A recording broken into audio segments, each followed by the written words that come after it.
Et bonjour à tous et bienvenue sur la chaîne de Crossword. Aujourd'hui, je vous présente enfin un petit rapport de bataille sous forme de diaporama sur un scénario qu'on aura appelé L'assaut sur le cercueil. Alors, c'est une vidéo qui est commentée avec des photos que j'ai prises sur place au fur et à mesure que nous faisions la partie. Et c'est mon tout premier rapport de bataille de la chaîne, donc s'il y a des erreurs, c'était bien dans cette vidéo qu'il qu'il fallait qu'il y en ait. Nous avons réutilisé ici le matériel et les figurines d'un autre jeu, c'est aussi le but de Crossword, pour nous amuser avec, comme par hasard, des cases qui étaient sur un plateau. Ça nous a plutôt amusé. Sachez qu'également que les photos ont été prises par un téléphone, mon petit téléphone à moi, qui est un fond de téléphone entrée de gamme. Il y a donc des photos qui sont par moments un peu moins bien que d'autres, il faut bien l'avouer. J'essaierai évidemment d'améliorer ça dans les temps qui vont suivre. Voilà, mais ça reste un tout petit projet amateur, j'espère que ça vous plaira malgré tout. Mais avant toute chose, je voulais vous parler de mes partenaires, les personnes avec qui j'aime travailler. La première étant Forge 3D, imprimeur de figurines en résine de top qualité, et Rebel Forge, revendeur de matériel de jeux, de figurines, de jeux de société, de jeux vidéo, et tutti quanti, hein, une boutique indépendante basée sur le sud de la France. Donc voilà, des gens avec qui j'adore travailler, et n'hésitez pas à venir sur nos réseaux, Discord, Instagram, ou YouTube, ou encore venir sur le Tipeee si jamais vous aimez mon projet et que vous voulez y participer. Crossword est un jeu de figurines avec des cases, où vous pouvez utiliser n'importe quelle figurine, et donc ça va vous permettre de faire un peu ce que vous voulez. Bien, alors, ce scénario, en quoi consiste-t-il? Ici, tout d'abord, je tenais à préciser qu'on utilisait beaucoup plus de cases que ce que le jeu de départ vous propose. Normalement, vous jouez entre 5 en 5 fois 6 cases. Ici, nous avons, je crois, si je dis pas de bêtises, 6 fois 9 fois 8 cases, je crois. 6 fois 9 ou 6 fois 8. Et donc, ça fait un plateau de jeu qui est beaucoup plus grand. Et en plus de ça, les cases sont beaucoup plus petites. Crossword étant un jeu encore en développement, j'ai pu tester plusieurs formats de cases. Et bien, celui-là, je peux vous dire qu'il a été très intéressant, puisqu'en fait, dans le format couloir, on ne peut pas mettre forcément toutes les figurines que l'on veut, les interactions sont assez intéressantes. J'espère que ça va vous permettre de comprendre un petit peu ce qui peut se passer quand on joue à Crossword d'une autre manière. Allez, l'objectif de la partie, c'était que je détruise, en moi, en tant que joueur, j'utilisais les figurines, on va dire, des soldats de la nuit, plus un clin d'œil, et les soldats de la nuit, eux, ils avaient pour but de détruire le cercueil, une espèce de vieux cercueil antique, renfermant une menace toute particulière, gardée par des créatures à la peau verte. Et donc la règle était très simple, le cercueil a 4 de défense, comme tous les décors, il a une défense, et donc il faut que j'atteigne ce score de défense pour lui enlever un point de structure. Et si jamais j'arrive à lui enlever 2 points de structure, le cercueil est officiellement détruit. Alors, ici, les bandes. Je vais avoir à ma gauche les super soldats de la nuit. C'est avec l'équipe que moi je jouais. La règle armure futuriste, qui va donner la règle d'armure énergétique à toutes les figurines de ma bande, ce qui veut dire qu'ils vont avoir des relances de sauvegarde et la capacité d'enlever des pénétrations d'armure, et ainsi que Raider sanguinaire, ce qui fait que quand je vais utiliser un boost de vitesse, donc un cristal vert pour augmenter mon mouvement, j'aurai mon cristal rouge, mon boost d'attaque, qui sera gratuit. Le chef de cette bande est un éclaireur niveau 3, avec les traits maître assassin et blessure dissuasive. C'est en fait une figurine assez mobile, qui va générer du vert, mais qui va être en plus un bon combattant. J'ai un sorcier. Grâce à un groupe spécialiste, je vais avoir un sorcier et un éclaireur. Le sorcier étant armé d'une bannière et de sorts de zone. Notamment, il y avait un sort pour infliger du poison et un autre sort pour infliger la fatigue. L'éclaireur en lui-même est un tueur de l'ombre et assassin, ce qui veut dire qu'il aura la capacité de se cacher, et quand il va attaquer après s'être caché, il va infliger plus de dégâts. Les deux combattants niveau 2 ont une arme lourde, une lame énergétique et tueur de l'ombre, ce qui veut dire que une fois qu'ils ont réussi à se cacher et que j'active la lame énergétique, je peux obtenir jusqu'à une baisse des dés de défense adverses de 3, ce qu'on appelle la PA-3 ou Perce Def 3, ce qui va en fait être très difficile à tanker de point de vue de l'adversaire. Et enfin, je vais avoir deux tireurs niveau 2, avec un lance-flamme et un fusil plasmatique. Le lance-flamme étant plutôt une arme courte qui va infliger des brûlures, et le fusil plasmatique étant une arme critique qui va infliger, qui va être en plus capable de faire de la perce défense grâce au trait à, je crois que c'est surcharge. Les brutes vertes, quant à elles, ils vont choisir leur même trait d'armure du futur, armure futuriste, et ils ont la rage de vaincre, ce qui veut dire que quand ils vont utiliser des cristaux rouges, ils vont pouvoir les recycler pour la manche d'après. C'est donc une bande orientée plutôt sur l'offensive. Il va y avoir un tireur de niveau 3, qui est le chef boss de la bande, avec une arme lourde, des munitions guidées pour transformer un échec en réussite, et le Tree Ranger du futur, permettant d'avoir une relance et de générer du vert. Deux tireurs niveau 2, pareil avec des armes lourdes et des munitions guidées, mais ceux-ci ont également le tir de barrage, qui va permettre d'infliger des attaques à un adversaire quand il traverse une case qui est sous tir de barrage. Vous avez les petits squigs. Voilà, bon, alors c'est des squigs de la gamme dans laquelle elles y sont. Des petites bombes, des petits bêtes bombes avec un niveau 1. Ils ont la bête féroce, la bête rapide et le boom final. Donc ils ont un bon mouvement, une bonne attaque. Et en plus, quand ils vont mourir, ils vont exploser avec un des trois touches. Et enfin, vous avez deux gardiens niveau 2 avec l'arme lourde, le garde du corps et la contre-attaque, ce qui veut dire des armures, des figurines qui sont plutôt défensives. Le déploiement. Alors, comme vous pouvez voir, voilà, donc je vous avais dit, non, pardon, c'était du 7 par 6 au niveau des. 7 par. Oui, c'est ça, 7 par 6 au niveau des cases. Et donc là, vous pouvez voir que du côté des soldats de la nuit, nous avons les figurines qui sont placées vers l'entrée de cette espèce de labyrinthe avec les orques, les peaux vertes hein, qui sont placées de l'autre côté. Les peaux vertes entourent leur cercueil, ce qui va leur permettre de placer leur défense rapidement. Quant aux figurines des soldats de la nuit, cela va peut-être leur permettre d'aller chercher plusieurs endroits pour attaquer l'ennemi au bon endroit. La map est également faite, et vous le verrez, de petites aspérités destructibles, des sortes de pans de murs qu'on peut casser, et il va y avoir également des portes. Pour jouer les portes dans Crossword, vous pouvez, lors d'un mouvement prudent ou d'une retraite, activer contre une action une porte, et donc l'ouvrir ou la fermer. Tour 1. Au tour 1, c'est très simple, on va générer nos cristaux, et donc la bande des brutes peau verte va générer pas mal de rouge, un peu de bleu, un peu de vert, et évidemment vous avez toujours le petit cristal blanc qui se joute au début du tour. Quant à moi, je vais générer beaucoup plus de rouge et un peu de vert, car ma bande n'est pas forcément là pour générer énormément de bleu, ce n'est pas le but de la bande, même si ça me permet quand même, avec le blanc, j'arrive quand même à avoir avec le blanc, j'arrive quand même à avoir un petit cristal bleu nécessaire au cas où. Alors, de gauche à droite, vous avez d'abord ma première activation, c'est une figurine, tout simplement mon éclaireur qui va s'avancer vers le pan de mur sur la gauche. Ensuite, vous avez un petit squig qui se met sur un téléporteur, suivi de moi qui prend mon tireur plasmatique pour essayer de détruire la porte en face, mais malheureusement je rate mon tir, et en plus comme j'ai une arme surchargée, je m'inflige à moi-même un état de brûlure, ce qui est un peu ballot, vous en conviendrez. Du côté des peaux vertes, il va tenter de tirer sur un pan de mur entier, et il va réussir à le détruire, ce qui fait que, comme vous pouvez voir, cela crée une ouverture au niveau de son allié orc. Ensuite, je vais placer, comme beaucoup de fois, comme souvent dans un premier tour de Crossword, mes figurines de manière à préparer le tour suivant. Mon adversaire en fait de même avec un petit squig qui va se déplacer en ouvrant une porte. Moi, je place mon lance-flamme et un deuxième squig arrive derrière pour fermer la porte. Quant à en bas à gauche, vous pouvez voir qu'au niveau de la droite du plateau, je place en plus ma bannière sorcier avec ses sorts de zone sur le côté, en vue d'ouvrir la porte qui est juste devant lui. Ainsi se termine mon T1, le tour 1, avec d'autres placements de figurines, notamment mon personnage qui avait fait une surcharge qui ne subit pas les effets de la brûlure, même au contraire, et en plus de ça, ma figurine de combattant qui se place de manière à pouvoir charger au bon moment.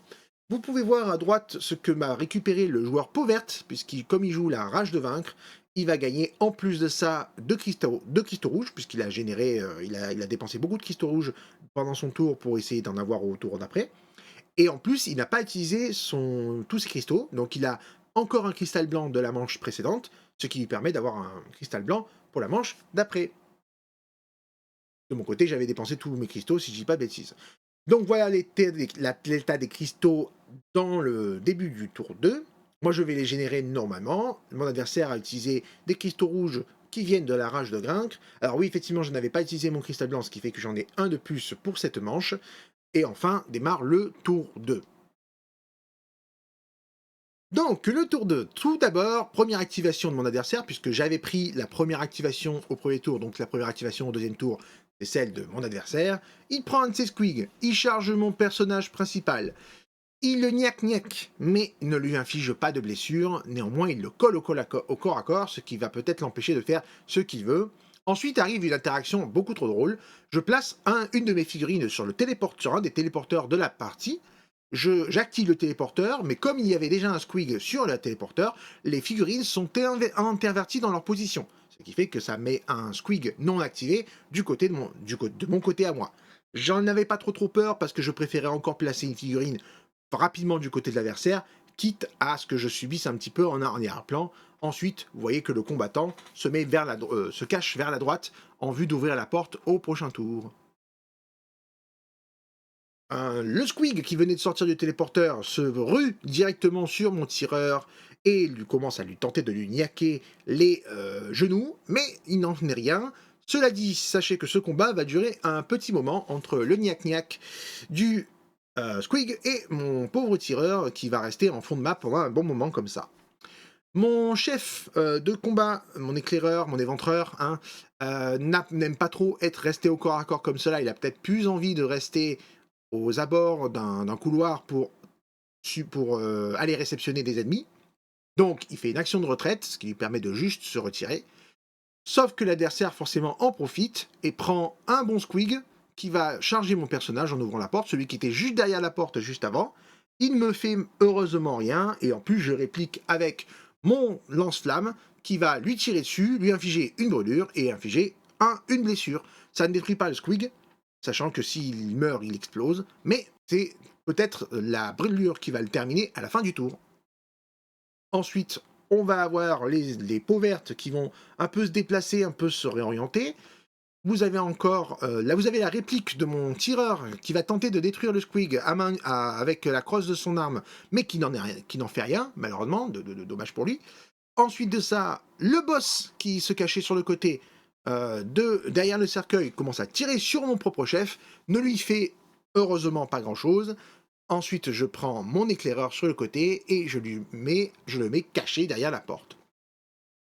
Là, il va faire un truc intéressant, c'est que son marteau-ban, hein, sa figurine donc avec un énorme marteau, charge ma figurine à travers l'ouverture de la porte. Alors, comme la porte est un peu étroite, mais qu'elle n'empêche pas de passer la figurine physiquement parlant, nous nous sommes mis d'accord avec mon adversaire pour dire qu'en fait, il me chargeait comme s'il était derrière la porte. Il touche actuellement le socle de ma figurine, c'est juste que on ne peut pas la placer physiquement à cet endroit-là, et donc on l'a mis juste un petit peu à côté, mais tous les deux, on sait très bien ce qui se passe. Et ben, c'est très bien d'être conciliant, mais ça n'amène jamais forcément que des bonnes situations, ce qui fait que je prends une bonne grosse blessure dans ma tronche. Heureusement, j'en subis pas plus, mais c'est déjà ça. Sur ma droite, je réplique avec mon sorcier qui va profiter de l'ouverture pour balancer une vague de poison, ce qui va empoisonner le tireur avec la roquette que vous pouvez voir ici. Il va répliquer avec une de ses roquettes, malheureusement, qui ne va rien me faire, parce que ces armes ont tout simplement pas une très bonne précision. On continue encore avec du positionnement, je rapproche mon combattant sur la droite qui va se rapprocher de mon chef, il a également un des marteaux-man qui va se mettre sur le côté ainsi. Enfin, je prends mon chef, je décide qu'il est temps de mettre fin à l'hégémonie de ce squig, quand bien même il pourrait mourir à la fin du tour, je le tue. En revanche, il explose et inflige rien du tout à son allié. Par contre, moi, je vais subir encore une blessure supplémentaire. Ce qui fait que mon chef, il a, il a pris déjà 2 blessures juste en affrontant un vieux squig. C'est pas mal. Mon combattant va essayer de répliquer. Alors oui, pardon, juste avant, je vous montre ici, vous avez l'orc qui, comme il ne passait pas à la base dans le couloir, on l'a mis sur le côté, mais maintenant qu'il a de la place pour passer de l'autre côté, on l'a mis à côté de ma figurine, de l'autre côté de la porte. Ce qui me permet physiquement de le charger avec mon combattant, qui met tout ce qu'il peut, et lui fait 0 touche. Donc à partir de là, je n'y arrive pas.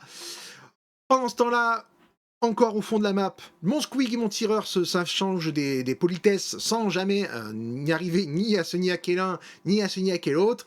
Et en plus, la riposte de l'orque avec le marteau s'avère être bien méchante, ce qui inflige 2 blessures à mon combattant qui a besoin d'un bon stage de remise à niveau, hein, ça ne va plus. Ensuite, je fais une retraite avec mon chef parce que je considère que là, il est un peu trop dans une situation où ça sert à rien de le laisser là. Il a déjà tapé et quand bien même j'aimerais qu'il tape, je prendrais peut-être trop de risques et en plus je bloque le couloir, alors que j'ai un combattant niveau 3 juste derrière qui a des bien meilleures capacités de combat. Et donc c'est pour ça qu'au prochain tour, prochaine fois, je vais lui foncer dessus. Étant donné que c'est mon premier rapport de bataille, vous noterez que à partir de ce tour 3, je n'ai pas pris autant de photos, je n'ai pas expliqué autant de situations. Beaucoup de situations ici ne seront pas forcément dites, du coup je vous fais des petits résumés. La baston qui avait lieu au milieu entre mon chef, mon combattant et l'orque a continué. Malheureusement, je n'ai pas réussi à conserver mon combattant qui est à gauche. Normalement, il a disparu. Mais le combattant qui est à droite réussit à détruire le sien, ce qui fait que je crée une forme de brèche dans sa défense et j'arrive à ramener des figurines dans son intérieur. En plus, vous pouvez voir qu'à gauche, il y a mon éclaireur qui est rentré dans la porte de droite, mais il n'y a plus mon sorcier. Pourquoi? Parce que le sorcier a pris des bonnes grosses patates, ce qui a failli le tuer, et donc il a fait une forme de retraite stratégique. Pour le reste de la table, vous avez des avancées du reste des mes soldats de la nuit et quelques ripostes des brutes vertes, mais sans grand succès parce que malheureusement ces armes n'ont pas réussi à tirer correctement. Voilà, donc des petits florilèges de ce qui a pu se passer. Donc la tentative des soldats de la nuit de détruire les brutes, mais sans grand succès, se solde quand même par mon éclaireur qui en plus inflige énormément de blessures à l'orque qui est juste devant lui, devant vous. La brèche continue avec d'autres de mes figurines qui vont rentrer et essayer de frapper les ennemis. La riposte du boss que vous pouvez voir charge mon pauvre lance-flamme qui n'en pourra pas faire grand-chose. Et vous pouvez voir à droite le sorcier qui n'a pas qui fait une vraie retraite, se cachant pour éviter de mourir subrepticement. Le reste de la partie s'ensuit une sorte de grande bataille autour du cercueil où je vais tenter de détruire le cercueil mais sans aucun succès. En plus de ça, j'ai des figurines qui sont engagées avec des ennemis, mais qui ne sont pas engagées avec le cercueil, ce qui fait que je n'ai aucun moyen de mettre beaucoup de ressources dessus. Heureusement, pas, en fait, puisque dans le scénario, quand on engage l'adversaire, on ne peut pas taper le cercueil si on ne l'engageait pas également. Le souci de l'orque que vous voyez ici, c'est qu'il ne meurt pas, je le mets à 3 blessures, mais pas à 4, ce qui fait que si je l'avais détruit, j'aurais pu me libérer au tour 5 pour frapper le cercueil. Ça n'est pas le cas, mon chef lui tente à 3 reprises de détruire le cercueil et à aucune phase d'attaque, il ne fait 4 touches, et à chaque fois il va faire 3 touches. Et en plus, il a plutôt un bon profil, mais malheureusement, je n'arrive absolument pas à détruire ce cercueil. Et donc, ça va mettre fin à ces tours-là. Malgré tout, je voulais un petit peu faire un bon gros big up et un gros bisou à mon adversaire qui est aussi mon partenaire de jeu et un gros poteau qui avait fait des jets pourris tout le long de la partie. Et c'est finalement mon manque de puissance de feu à la fin qui m'a empêché de détruire le cercueil. Mais voilà, petit jet de classique que se faisait mon adversaire. Il ne jouait pas au même jeu puisqu'il jouait au 421, évidemment. Voilà, donc à la fin du tour 5, je n'ai pas réussi à détruire ce satané cercueil, pour ne pas dire autre chose. Et en plus de ça, comme vous pouvez le constater, au niveau du combat entre le Squig et le tireur, on est resté sur une forme d'égalité. Je crois que j'ai réussi quand même à lui infliger une blessure à un moment. Et puis je suis parti, mais le Squig m'a poursuivi, donc on n'a jamais réussi vraiment à m'en dépêtrer de ce truc-là. Mais voilà, ça nous a fait bien rire, tout cet enchaînement de combats. Et voilà, c'est avec cette image et ce cercueil qui ne meurt pas que je vais vous annoncer la fin de ce petit rapport de bataille de type diorama. J'espère qu'il vous aura plu. J'aurais essayé, je l'ai fait d'une traite là en plus. Là, sachez que c'est le premier enregistrement et que voilà, c'était plutôt fluide. La prochaine fois, je prendrai peut-être encore plus de photos pour que vous ayez plus de situations diverses. Là, j'ai fait un énorme de gros résumé des 3 derniers tours parce que c'est vrai que les 2 premiers tours sont assez gourmands. Les 3 suivants sont moins souvent aussi denses. Hein. Donc voilà, j'en termine par vous rappeler que j'ai des partenaires. Si vous voulez jouer à Crossword, vous avez le site internet de Crossword, vous avez tous mes réseaux. Vous avez les petits journaux pour les tipeurs, des journaux que j'écris moi tous les mois et qui sont en fait du contenu avec des tutoriels pour peindre. Vous avez des petits articles où j'explique des choses sur l'octogone, sur ma pratique du hobby. Voilà, vous avez des exemples de règles de crossword hein, pour y jouer, pour tester des choses. Et voilà, ça vous donne un peu une vue d'ensemble du projet. N'hésitez pas à aller voir les autres vidéos, n'hésitez pas à mettre un like et à commenter si vous avez aimé ce rapport de bataille. N'hésitez pas à me dire si vous voyez des choses à améliorer. Et évidemment, mesdames et messieurs, c'est très important. Je vous souhaite à tous une bonne journée, une bonne soirée en fonction de à quel moment vous regardez cette vidéo. Et à très bientôt sur la chaîne des Crosswords.